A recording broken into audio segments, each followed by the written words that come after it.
So again welcome on my YouTube channel students.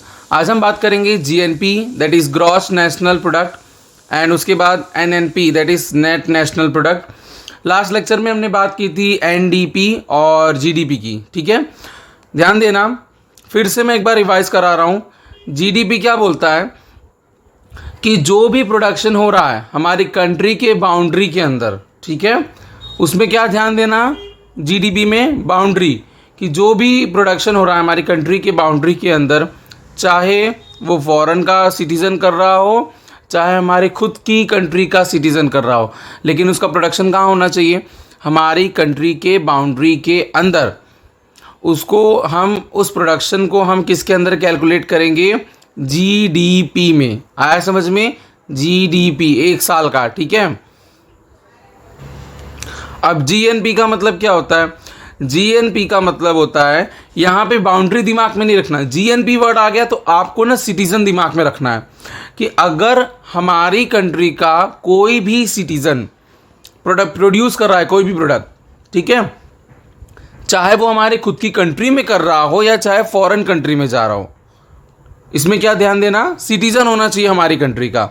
वो चाहे हमारी कंट्री में प्रोड्यूस कर रहा हो या फिर फॉरेन कंट्री में प्रोड्यूस कर रहा हो, इस सबको पूरा साल में जितना भी प्रोड्यूस करेगा ना, उसको क्या बोलेंगे, जीएनपी, ग्रोस नेशनल प्रोडक्ट। यहाँ पे ये ज़रूरी नहीं है कि ये हमारे कंट्री के बाउंड्री के अंदर होना चाहिए। यहाँ पे ये ज़रूरी है कि कंट्री का सिटीज़न होना चाहिए, चाहे वो जहाँ प्रोड्यूस करे।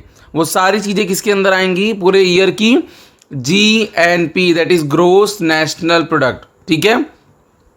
तो तुम ऐसा बोल सकती हो, जो भी गुड्स और सर्विस हमारे कंट्री के सिटीज़न के द्वारा पूरे साल में बनाए जाते हों, उसको बोलते हैं जीएनपी, ग्रोस नेशनल प्रोडक्ट। कुछ इंपॉर्टेंट फैक्ट्स की बात करें तो जो वैल्यू होता है ना कोई भी प्रोडक्शन का, वो करंट ईयर का ही कंसिडर्ड होता है जीएनपी में।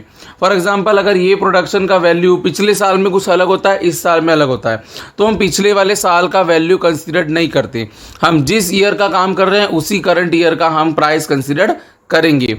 Now next point is in GDP में क्या होता है, देखो, जो भी इनकम आती है ना, फॉर एग्जांपल अगर मेरी कंट्री का कोई बंदा फॉरेन में बैठा है तो वो कमा रहा होगा, तो वो फॉरेन के इनकम आ रही कि नहीं मेरी कंट्री में, वो मैं प्लस करूँगा, वो ऐड करूँगा। लेकिन अगर कोई फॉरेन का बंदा यहाँ मेरी कंट्री में बैठा है तो वो भी कुछ कमा रहा होगा, तो मेरी कंट्री का तो इनकम जा रहा है ना, तो वो मैं माइनस करूँगा। आया समझ में। उसके नीचे एक नया फॉर्मूला भी दिया है, GNP that is gross national product equal to GDP plus net income obtain from the foreign country. अगर तुम्हें जीएनपी फाइंड करना है तो जीएनपी के अंदर जीडीपी इंक्लूड होता है, याद रखना। जीडीपी आएगा लेकिन वो जो फॉरेन में से इनकम आ रही है ना, वो भी इसके अंदर प्लस होगी, वो भी नेट इनकम। नेट इनकम का मतलब होता है सारे एक्सपेंस माइनस करने के बाद जो तुम्हारा नेट इनकम बचता है ना, वो अगर तुम प्लस कर दोगे फॉरेन इनकम्स किसके अंदर, जीडीपी के अंदर, तो तुम्हें क्या मिल जाएगा, जीएनपी। याद है जब तुम फाइनल अकाउंट करते हो तो पहले तुम्हें ग्रोस प्रॉफिट मिलता है, फिर उसके अंदर से सारे एक्सपेंस माइनस कर देते हो तो तुम्हें नेट प्रॉफिट मिल जाता है। सेम वही, जो तुम्हें इनकम मिली है उसमें से सारे एक्सपेंस माइनस कर दो फॉरेन के, तो तुम्हें क्या मिल जाएगा, नेट इनकम मिल जाएगा फॉरेन का, फॉरेन कंट्रीज से। उसको अगर तुम जीडीपी में प्लस कर दोगे तो तुम्हें क्या मिल जाएगा, जीएनपी। आया समझ में। और जीएनपी का जो ज़्यादातर डायग्राम यूज़ होता है उन मेनली वो देखते हैं कितना इंप्रूवमेंट हुआ, इकोनॉमिक डेवलपमेंट कितना हुआ, स्टैंडर्ड ऑफ लिविंग कितना बढ़ा, ये सब चीज़ें वो देखते हैं जीएनपी के डायग्राम से। आया समझ में जीएनपी। सेम एनएनपी, यहाँ पे हम देखेंगे जीएनपी के अंदर से, देखो हम कोई भी चीज़ प्रोड्यूस करते हैं ना, उसके अंदर कुछ ना कुछ हमारे एक्सपेंस लगते हैं डायरेक्टली या इनडायरेक्टली। प्रोडक्शन के लिए मशीन्स, बिल्डिंग, इक्विपमेंट, फिर वो लोग काम करते हैं, कैपिटल, बहुत सारी चीज़ें होती है, बहुत सारे एक्सपेंसेस लगते हैं हमारे, ठीक है। उस एक्सपेंसेस को माइनस कर देंगे ना, यहाँ पे उस एक्सपेंसेस के लिए वर्ड यूज़ किया है डेप्रीशिएशन, उसको अगर हम माइनस कर देंगे ना तो हमें क्या मिल जाएगा, एनएनपी। नेट जहाँ पे लग गया ना, नेट वर्ड एनईटी, तो इसका मतलब समझ जाने का, उसमें से उसका जो एक्सपेंस है वो हमने पूरा माइनस कर दिया है। तो जैसे हमने देखा था जीडीपी में से जब हमने डेप्रीशिएशन या एक्सपेंस माइनस कर दिया तो हमें क्या मिला, एनडीपी। अब जीएनपी में से जब हम डेप्रीशिएशन या एक्सपेंस माइनस कर देंगे तो क्या मिलेगा, NNP that is net national product.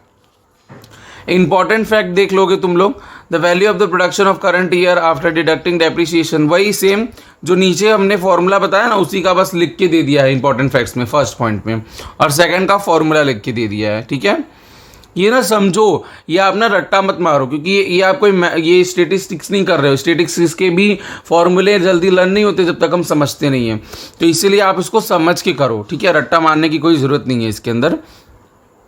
Now next one, per capita income, ये तो पढ़ के भी आए होगे, फिर भी मैं बता देता हूँ। पर कैपिटा का डायरेक्ट क्या मतलब होता है कि देखो, जो नेशनल इनकम होता है ना कंट्री का, उसको रखो ऊपर, और उसके नीचे जो टोटल पॉपुलेशन है ना वो डिवाइड कर दो। तो इससे तुम्हें क्या पता चलेगा कि एक बंदा पूरे एक साल में, एक कंट्री का एक बंदा एक साल में कितना कमा रहा है, उसको बोलते हैं पर कैपिटा इनकम। सुन लेना फिर से, एक कंट्री में एक साल में पर पर्सन कितना इनकम ला रहा है उसको बोलते हैं per capita income. Total income रख देते हैं हम ऊपर पूरे कंट्री का एक साल का, और नीचे पॉपुलेशन रख देते हैं, उसको डिवाइड कर देते हैं। आया समझ में? अब आपको क्या लगता है कि ये पर कैपिटा इनकम 100% सही होता होगा क्या? अगर पर कैपिटा इनकम सपोज करो, एक हाइपोथेटिकल एग्जांपल, 5,000 निकला, तो क्या एक बंदा 5,000 कमा रहा है क्या? यही समझोगे ना। बट क्या रियली में एक बंदा 5,000 कमा रहा है? ऐसा भी तो हो सकता है कि कोई दूसरा बंदा 10,000 कमा रहा हो और एक बंदा कमा ही नहीं रहा हो सकता है कि नहीं? तो ये पर कैपिटा इनकम कोई वो सब चीज़ों के लिए यूज़ नहीं होता। पर कैपिटा इनकम एक ये चीज़ों के लिए यूज़ होता है कि कंट्री एग्जैक्टली कौन से लेवल पे है अभी, वो देखने के लिए यूज़ होता है। Actually per capita income, national income, ये सब कभी भी 100% कभी भी ट्रू या सच नहीं हो सकते हैं, बट फिर भी ये हमें कुछ चीज़ें दिखाते हैं, डायरेक्शन देते हैं कि कंट्री किस साइड जा रही है या कंट्री को किस साइड लेके जाना है डेवलपमेंट कराने के लिए। आया समझ में? नाउ नेक्स्ट वन इज़, यहाँ पे देखो एक एग्जांपल दिया है। सपोज करो आपकी कंट्री का पर कैपिटा ये नेशनल इनकम कितना है, 60,000 करोड़ एक साल का। उसको पॉपुलेशन से डिवाइड कर दो, कितना पॉपुलेशन है, 2 करोड़, तो कितना आ रहा है पर कैपिटा इनकम, 30,000। इसका मतलब आपकी कंट्री में रहने वाला एक व्यक्ति ऑन एन एवरेज 30,000 रुपये कमा रहा है। ऑन एन एवरेज मतलब 30,000 के थोड़ा आसपास ही होगा, उतना वो कमा रहा है। आया समझ में? ये कहने का मतलब है पर कैपिटा इनकम का। पर कैपिटा इनकम अगर करंट प्राइस के ऊपर गिना जा रहा हो तो उसको क्या बोलेंगे, current price per capita income. वही पर कैपिटा इनकम अगर बेस प्राइस मतलब पुराने प्राइस पे गिना जा रहा हो तो उसको क्या बोलेंगे, fix price per capita income. याद रखना, करंट के लिए तो करंट ही वर्ड यूज़ किया है, बट बेस के लिए फिक्स वर्ड यूज़ किया है। ओके और अगर सुन लो ना, अगर पर कैपिटा इनकम बढ़ रहा है, इसका मतलब बाकी कंट्री में गुड्स और सर्विस का प्रोडक्शन भी बढ़ रहा है, साथ ही साथ आपकी कंट्री में जो स्टैंडर्ड ऑफ लिविंग है ना लोगों का, वो भी बढ़ रहा है। आया समझ में? तो पर कैपिटा इनकम ने हमें क्राइटेरिया तो दिखाया कोई चीज़ का कि हाँ आपकी कंट्री ग्रोथ हो रही है, लिविंग स्टैंडर्ड बढ़ रहा है, और आपकी कंट्री का प्रोडक्ट और सर्विस ये सब बढ़ रहा है, इसका प्रोडक्शन। आया समझ में? ये सब चीज़ें इंपॉर्टेंट फैक्ट्स देखेंगे पर कैपिटा इनकम के, बहुत ही इंपॉर्टेंट है ये। देखो पर कैपिटा इनकम अगर कम हो रहा है तो इसका ये मतलब समझ जाओ। थर्ड पॉइंट एकदम ध्यान से सुनना। देखो हमने स्टार्टिंग में क्या देखा, नेशनल इनकम क्या होता है, तीनों सेक्टर का जो टोटल इनकम आता है ना एक साल का, उसको नेशनल इनकम बोलते हैं। स्टार्टिंग में हमने यही देखा ना। तो एक बात मेरी ध्यान से सुनना, सपोज करो टोटल इनकम आ रहा है तुम्हारा 60,000 तीनों सेक्टर का, ठीक है। अब एक सेक्टर में से कितना आ रहा है, सपोज करो कि एग्रीकल्चर में से बहुत ज़्यादा आ रहा है, इंडस्ट्रीज़ और सर्विस सेक्टर में से थोड़े थोड़े आ रहे हैं, और पर कैपिटा तुम उसका निकाल लिया, ठीक है। अब दूसरी सिचुएशन सुनना, सपोज करो टोटलिंग वही है 60,000 ही है, लेकिन एग्रीकल्चर में से अब कम आ रहा है, अब सर्विस और इंडस्ट्रीज़ में से ज़्यादा आ रहा है, तो पर कैपिटा इनकम में कोई फ़र्क पड़ेगा क्या? इनकम अलग अलग सेक्टर से अगर कम ज़्यादा होगी तो पर कैपिटा इनकम में फ़र्क पड़ेगा क्या? नहीं पड़ेगा, क्योंकि टोटल तो इनकम की वही हो रही है ना। समझ में आ रहा है आपको? देखो एग्रीकल्चर में से ज़्यादा इनकम आ रहा था और 2 में से कम, लेकिन टोटल 60,000 था। बाद में भी 60,000 है टोटल, लेकिन एग्रीकल्चर में से जो ज़्यादा इनकम आ रही थी वो कम हो गई और सर्विस और इंडस्ट्रीज़ में से ज़्यादा हो गई। तो क्या पर कैपिटा इनकम में कोई फ़र्क पड़ेगा? नहीं पड़ेगा। आया समझ में? फोर्थ पॉइंट इज़, देखो पर कैपिटा इनकम एक ट्रू क्राइटेरिया मत नहीं है, आप उसको ट्रू क्राइटेरिया नहीं मान सकते। थोड़ा बहुत अनइक्वलिटी तो होता ही है कंट्री के अंदर इनकम को लेके, ठीक है, तो पर कैपिटा इनकम कोई ट्रू क्राइटेरिया नहीं है। 5th पॉइंट, हाँ लेकिन पर कैपिटा इनकम देखो, नेशनल इनकम से तुम ये पक्का नहीं बोल सकते कि कंट्री प्रोग्रेस कर रही है कि नहीं, क्योंकि ये जो मुद्दा है ना, नेशनल इनकम से क्यों नहीं बोल सकती, जब चैप्टर एंड होगा तो लास्ट में तुम्हें पता चलेगा। लास्ट में 2 टॉपिक है, लेकिन अगर पर कैपिटा इंक्रीज हो रहा है ना, तब तुम्हें पता चल जाएगा कि हाँ कंट्री प्रोग्रेस तो कर रही है। जितना अच्छे से नेशनल इनकम नहीं बताता, उतने अच्छे से पर कैपिटा इनकम बता देता है। 6 वन इज, देखो यूएनओ है ना, यूनाइटेड नेशन ऑर्गेनाइजेशन, ये क्या करती है, पर कैपिटा इनकम का भी ग्राफ लेती है और नेशनल इनकम भी ग्राफ लेती है, दोनों को कंपेयर करती है दूसरे कंट्री के साथ कि हाँ इस कंट्री का प्रोग्रेस कितना हुआ। आया ना, यूएनओ की लिस्ट में इंडिया रहता है ना, हर कंट्री इस नंबर पे रहता है। आई थिंक 188 नंबर पे है India, I think sorry 188 country में से 139 पे है इंडिया। आया समझ में। 7 वन इज, देखो 2 कंट्री का अगर कंपैरिजन कराना हो ना, तो पर कैपिटा इनकम बहुत ज़रूरी होता है, उसी से पता चलता है कौन ज़्यादा प्रोग्रेस कर रही है। 8 नंबर, पर कैपिटा इनकम से पता चलता है कि कंट्री के लोगों का ना स्टैंडर्ड ऑफ लिविंग कैसा है। पर कैपिटा इनकम ज़्यादा होगा मतलब कंट्री की इनकम ज़्यादा है, लोगों की इनकम ज़्यादा है, वो ज़्यादा खर्च करेंगे, उनका स्टैंडर्ड ऑफ लिविंग ज़्यादा अच्छा होगा। आ रहा है समझ में। ये कुछ नहीं है, खाली आपको समझना है। आप ऐसे देख के मत करो, अरे ये तो मेरे से लर्न नहीं होगा, ये तो वो नहीं, लर्न करने की ज़रूरत क्या है, आपको तो समझना है ना। आ रहा है समझ में। Now next one is measurement of national income. अब देखो मेजरमेंट ऑफ नेशनल इनकम में ना मेन 3 मेथड हमने बताई है नेशनल इनकम को काउंट करने की। Production method, income method, expenditure method.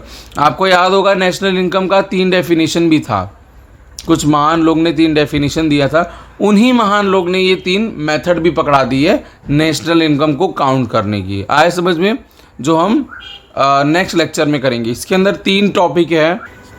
पहला मेथड है प्रोडक्शन मेथड, दूसरा इनकम मेथड, तीसरा एक्सपेंडिचर मेथड। आया समझ में। अब हम नेक्स्ट लेक्चर जब करेंगे तो उसके अंदर हम ये तीनों मेथड को समझाएंगे। ओके, आई होप कि आपको आज का जो भी टॉपिक है वो सारा सब कुछ समझ में आया होगा। इसे ध्यान से समझिए, मेरी बार बार वीडियो को पीछे करिए, समझिए। और फिर भी अगर आपको समझ में नहीं आ रहा हो तो प्लीज़ कमेंट में जाइए और मुझे बताइए कि आपको जो टॉपिक नहीं समझ में आ रहा हो उसको मैं और दूसरे तरीके से एक्सप्लेन कर सकूँ ताकि आपको समझ में आ सके। प्लीज़ लाइक कीजिए, सब्सक्राइब कीजिए और शेयर कीजिए और दूसरों को भी हेल्प कीजिए। जैसे आपको हेल्प हो रहा है, आप अभी आपके एग्ज़ाम्स भी आने वाले होंगे तो आपको हेल्प हो रहा है, अगर आप ये वीडियो देख रहे हो तो आप प्लीज़ दूसरों को भी शेयर कीजिए कि वो भी उसका भी हेल्प हो सके। ठीक है, ओके, थैंक यू।